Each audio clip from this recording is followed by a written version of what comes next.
আপনারা জানেন বিভিন্ন ভয়েস রেকর্ডিং যেগুলো ফ্ল্যাশ হয়ে যাচ্ছে এগুলো অথেন্টিকেসি প্রমাণ করার জন্য আমরা এনটিএমসি থেকে ন্যাশনাল টেলিকমিউনিকেশন মনিটরিং সেন্টার থেকে যে ভয়েস ক্লিপিংগুলো নিয়েছি এগুলো যাচাই করার জন্য আমরা সিআইডির প্রতি একটা নির্দেশনা ট্রাইব্যুনালে চেয়েছিলাম।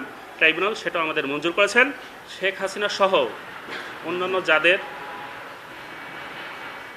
অডিও রেকর্ডগুলো ফ্ল্যাশ হয়ে গেছে তাদের অথেন্টিকেসি প্রমাণ করার জন্য আমরা ট্রাইব্যুনাল আবেদন করেছিলাম। ট্রাইব্যুনাল সেটা মঞ্জুর করেছে।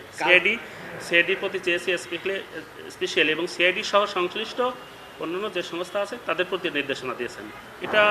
এটা এক মুহূর্তে এখন বলা যাবে না কার কার আছে প্রয়োজনীয়।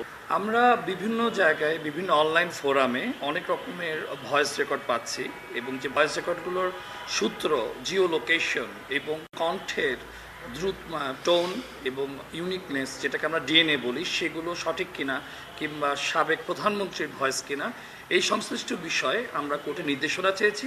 আমাদের সিআইডির যে বিশেষায়িত ফরেন্সিক ল্যাব আছে সেই ফরেন্সিক ল্যাবের তথ্যপাত্র যাতে এখানে প্রেরিত হয়।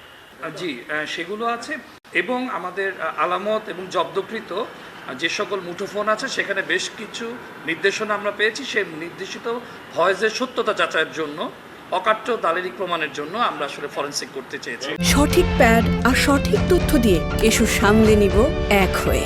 Mona Lisa sanitary napkin. আমরা ফাঁস হওয়া সহ আরো অনেকগুলো অডিও রেকর্ড আমরা জব্দ করেছি, সেগুলো বিষয়ে কাজ চলছে। অনেকেরই আছে, শুধুমাত্র সাবেক প্রধানমন্ত্রীর না, অনেকেরই ভয়েস রেকর্ড। জি, বেশ কিছু সমর্থিত এবং অসমর্থিত বিভিন্ন রকমের অনলাইন থেকে শুরু করে এবং অপ্রকাশিত যারা ভবিষ্যতে রাজনৈতিক কার্যে হয়তো বা তারা ব্যবহার করতে পারে এমন কিছু সোর্স থেকে আমরা এই ভয়েস রেকর্ডগুলো আসলে তার কিনা এবং জিও লোকেশনটা কি সেটা আরও যথাযথ তদন্তের জন্য আমরা এই কাজটি করছি। জি, অবশ্যই আমরা মনে করি এটা অকাট্য এবং দালিলিক প্রমাণ হিসেবে এটা বিবেচিত অবশ্যই হবে। অনেকগুলো প্রমাণই আছে আমাদের এবং আমরা এটা বলতে চাই আমরা এই ট্রায়ালে আমরা পুরোপুরি ডিজিটাল বেসড আমরা প্রমাণগুলো সংগ্রহ করছি যাতে অকাট্যভাবে এটা প্রমাণিত হয়। জেনজেট যে ট্রায়ালটা আশা করে আমাদের ট্রায়ালটা যাতে জেনজেটের মতোই হয় এবং অত্যন্ত তথ্য প্রযুক্তি নির্ভর হয় এবং সেটা যাতে এভিডেন্সলি অ্যাকসেপ্টেড হয়।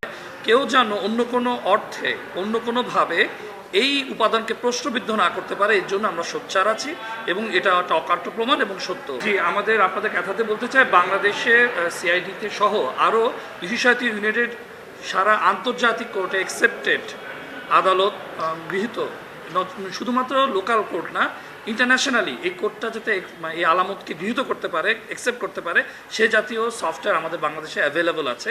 বিষয়টি হচ্ছে সেটা দ্বারা পরীক্ষা নিরীক্ষা করে অকাট্য দালিলিক প্রমাণ হিসেবে উপস্থাপন করার জন্য আমরা আসলে নির্দেশনাটা চেয়েছি এবং এখানে কোনো ম্যান বেসড কোনো মতামত নেই, এটা সম্পূর্ণ ডিজিটাল।